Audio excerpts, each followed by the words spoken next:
Well, I'm delighted to welcome to the studio my guest this week, the very fine comedian and writer, Mr. Alex Lowe. Hello there. Hello, Alex. Lovely to be here. You're a bit of a jack of all trades and master of many, which is the fact that you're a comedian. Do you mind? Do you like being called a comedian? I suppose so. Some don't. Some like to be called a performer or an actor or a writer. I think I'm a sort of comic actor. I'm an actor, but sometimes I'm known as a comic actor. Are you? Yeah, but you've done more than just comedy acting, haven't you? Yeah, So, I do. You've got a pretty impressive CV. I do stand up as well in character. Right. I write for people. I'm a straight actor. Yeah, all right, don't show off. I only do this. I don't leave any stone unturned. And many of our listeners will know you probably best, I would say, as the man behind the mask, the man behind Barry from Watford. So Barry from Watford's been a massive hit. You're doing live shows with him. You had your own Radio 4 series. Yes. Obviously, you do Steve Wright, Radio 2. I mean, just take us back. I mean, people who haven't heard of Barry, for starters, just tell us a little bit about who he is. Well, Barry is an 82-year-old sort of ex-Cockney who is based very much on my own Cockney forebears who, during the war, were encouraged to move out to the suburbs. Right. And they moved to South Harrow. And when I knew all these, I mean, they're all dead now, but when I knew them growing up, they were all this sort of post-war old person who talks in a certain way, and the sort of Cockney emphasis on words that you don't hear so much now. For example, my granddad was a greengrocer. Rather than a greengrocer, and so it was a greengrocer. So it was sort of based on the way those people spoke, and also rather charmingly the way their sort of voices have collapsed over the years, which is sort of endearing. That sounds like a terrible thing, but no, you're right. It's a remarkable voice, and it's remarkable when you look at you. I mean, as a handsome young man you are. Yes, thank you so much. You've got that coming out of your mouth. It's astonishing, really. Do you give us a little bit more? I'm fascinated by it. I mean, in real life, I'm just a normal middle-class bloke from Pinner who was quite, my side of the family is very much seen as quite a poshy side of the family. So there is clearly some Cockney in the background with the Lowes. Blimey, yeah, they're all all over the place, eh? out down the hill, blimey, doing the Lambeth walk all over the place. But yeah, I mean, my mum's family probably slightly more middle class, and my dad's lot were market traders and what have you. So it seems like the middle class thing is the stronger element in your current accent. Well, I mean, this is slightly affected. My brother sounds like a car alarm going off, but I have affected this rather lovely actorly way of speaking. Well, Barry's been massively successful. I mean, you've done the stage show. You're still taking him out. You're doing a show with Angelos Epitomou. Yes, we do a double act now. That's Dan Skinner as Angelos, and we've been up and down the country with Live Nation producing our show, which is great fun, and we get on very well. It'd be terrible if we were sat in a van together hating each other, but we have a great laugh. We've sort of pooled our resources, so a lot of my followers come and see me, and his come and see him, and I mean, It's a great laugh, and somehow these two characters seem to work together. They do. I've listened to the podcast, and they are very funny. And have you got plans, the two of you? I mean, is it always going to be together now, do you think? No, I don't think so. We're not always together. We absolutely don't have a problem working together. We love it, and we have various bits of writing featuring both of us knocking around in the ether, which someone's going to pick up at some point. So where's the potential of it? Is it going to go? TV? We'd love to get it on the TV. I've done a number of pilots, and I did a show with Noel Edmonds last year on don't Channel worry, 4. we're coming to that. We're coming to that. And so, I think people sort of know my character, and they clearly know Dan's character Angelos because he was on Shooting Stars. He And he had his own was very series. funny. So I think people kind of know these two people. So I think it's, hopefully that's going to hold us in good stead. I think it is. It's just finding the right setting for it, isn't Yes. it? And thinking, right, Yeah. where could we put these two that would be the most effective? And we sort of went round the houses and we've written about 3 different versions of our sitcom. And the one we're set on now, we've looked at all the angles. We went right down and we wrote a Bible for these two, and we really took it right down to what are the differences between the characters, how would they react in any given situation. So we didn't sort of try and have any shortcuts and just start writing. You did it properly. That's the way to do it. Oh, we did it properly. So, Alex, we are going to request your company again tomorrow night, if that's at all possible. I'd love to come. So maybe in Barry's voice, just because I want to hear it again, you could say, I'll see you tomorrow night. Well, say thank you for listening, really. And I'll see you tomorrow. Ta-da! Well, I am ecstatic that the TV stroke, radio stroke, theatre stroke, film performer and comedian Mr. Alex Lowe has returned to the Comedy Club for yet more natter. Hello, Alex. Yeah, hello. Nice to be here again. Yeah, lovely, isn't it? It was good to talk about Barry from Watford recently with you, and there's so much to talk about, so I'm going to rattle through it.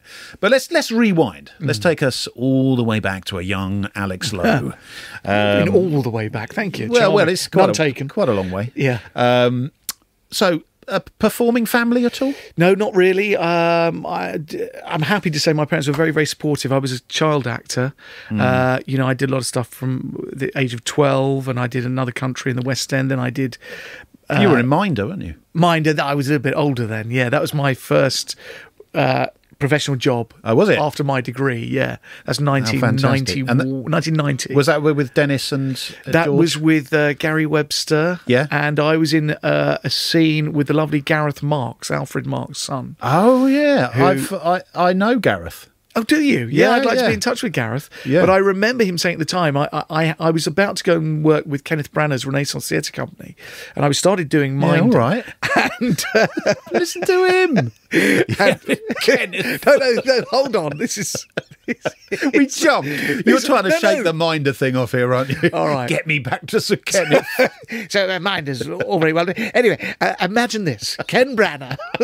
No, anyway, so Gareth Marks, I worked with him on it, but I was going to say before I was interrupted was that Gareth said to me at the time, "Oh dear, you've got all this work with Kenneth Branagh coming up. It's rather unfortunate it's so early in your career because it's never going to be as good since." And you know what? He was right. He was right, Yeah. was it? Yeah. Well, there's still time, Alex. Yeah. If you look at your CV, it goes on and on and on and Yeah. on, and I can't see a gap in it where you've necessarily been out of work. No. I mean, what is the reality of being an actor? Well, I tell you, for me personally, it has been a question of covering all bases. I do stand-up, I write for people, I do the podcast with Dan, I do theatre, TV, whatever. I've had a couple of long-running things. Claire in the Community has been going for years and years with Radio 4. Excellent. The other thing I do, rather curiously, is I've got 4 greetings card ranges in the shops. So there's never a Rude time. ones or No, not really, not terribly rude. No, but they're in the major high street shops, and so if there's nothing else going on, I'm writing these greetings cards. my goodness. Yeah. So, what sort of things on them then? Well, you'll have seen them. Drama Queen is one of my ranges, and it's all sort of theatrical 1930s actors doing these melodramatic poses with the name of the so-called actor underneath and the name of the film. So you get 2 jokes. You get what they're saying plus the name of the film.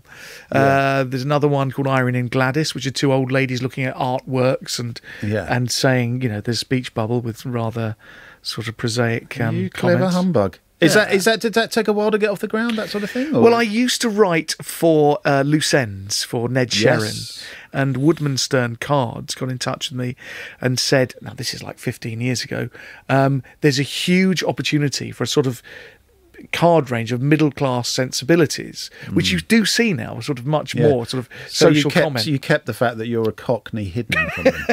I did, yeah. 100 quid says I keep my mouth shut. That's right.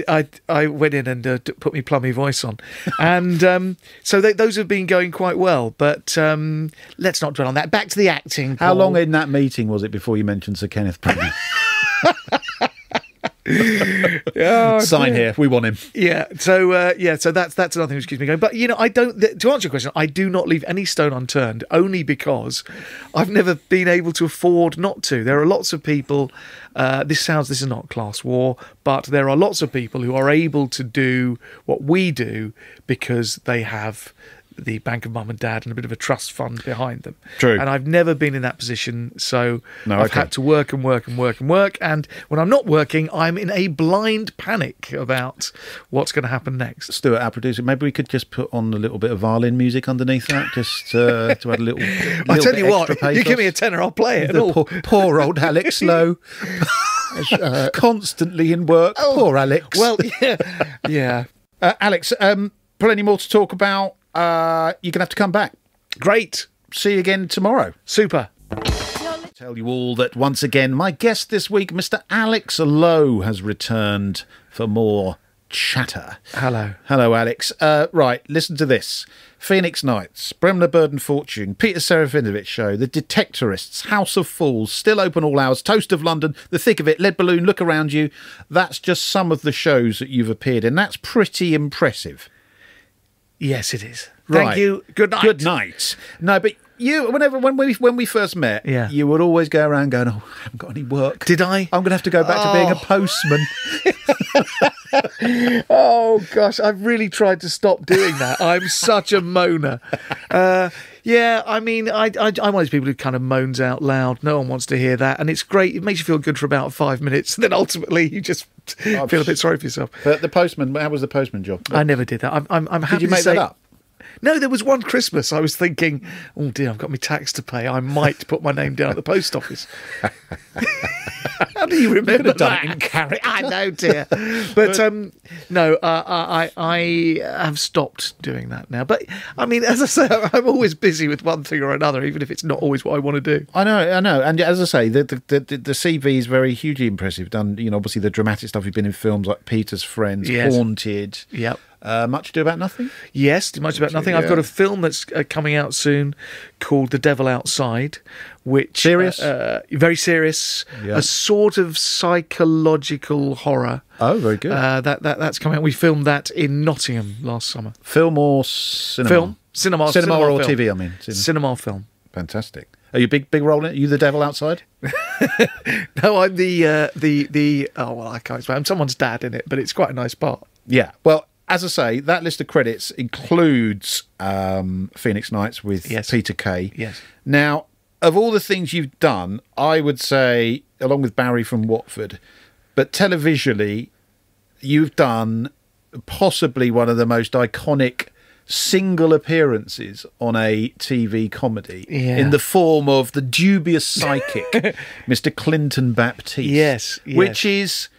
So many people know about that and probably don't know it's you. No. So how did that come about? I was doing Edinburgh Festival, doing my show about British wrestling, based on the book by Simon saw it. Garfield. I Yeah, came to see it. And Peter Kay turned up to review it for Edinburgh Nights with bomber Pat Roach, and in it, who was of course a wrestler, Pat Roach. Yeah. And I play this fictional character, Scott Bradley, who the idea is that I'm in Edinburgh and I'm doing this show to raise money to go out and fight for WCW in the States. So it was, and the idea was that he was recreating all the old characters, Big Daddy, Giant Haystacks, Mick McManus. So I never said that I was an actor. It was for all intents and purposes me playing this character. And we came out at the end, and Peter and Bomber Pat Roach came up to me, and Bomber Pat Roach said, I haven't seen you on the circuit fighting at all. And I said, sorry, no, I'm an actor. I'm not. And Peter looked at me, and then Pat said, I didn't see a Tiger Ryan's funeral the other day. Did you make it to and I thought, I can't keep saying I'm only an actor. So Peter was winking at me. And then to this day, if I see Peter, he says to me, I didn't see you at Tiger Ryan's funeral. But so then I got involved with Peter. I did that Peter Kay thing in which I played Sparky, which we filmed in a bingo hall. And then he phoned me up and said, have I got a part for you? Oh. And it was to play Clinton Baptiste. And he's been great, Peter, because he's also given me a contract and I'm allowed to perform that character as a stand-up. Oh, how fantastic. Yeah. And, you don't have to give him anything? If it goes over a certain amount of money, I could. Oh, really? He's doing all right for money. Oh, no, but it is a great character. It's great that you've got the licence as well to be able to do that. It's great. That's really kind of Peter to do that. And you also did it live, didn't you, on the live tour? That was the single greatest job I've ever done. 14,000 people at Manchester Arena. The only thing being that because it was comic relief, we didn't get much time to rehearse. So I have never known nerves like it. You know, sort of nerves where your top lip sticks to your teeth. It was terrifying, but so exhilarating. And I can really see, why people want to play those stadium tours. It was so thrilling. Well, there's got to be a Clinton Baptiste Stadium tour coming up then, surely. I would love that. If Peter, if you're listening, come on then, let's do it. Well, look, Alex, there's obviously plenty more to come from you. What's the goal even now? Have you done? You've been in all these shows, really big shows, and films. What do you want still? Is there still a thing that you want that you haven't got? Gosh, that's a really interesting thing. And what would I like? I'd love to be in my own sitcom featuring Barry or another character. Possibly that might be with Dan. If it's Angelos and Barry, that would be great. But a chance to write and perform on a TV show that, gets the widest possible audience. That would be the best thing. Well, I've kept it from you until now, but I've actually recently been promoted to head of comedy. Where? In your garage? In this whole corporation. And your wish is granted, my friend. Oh, I give you a series fantastic.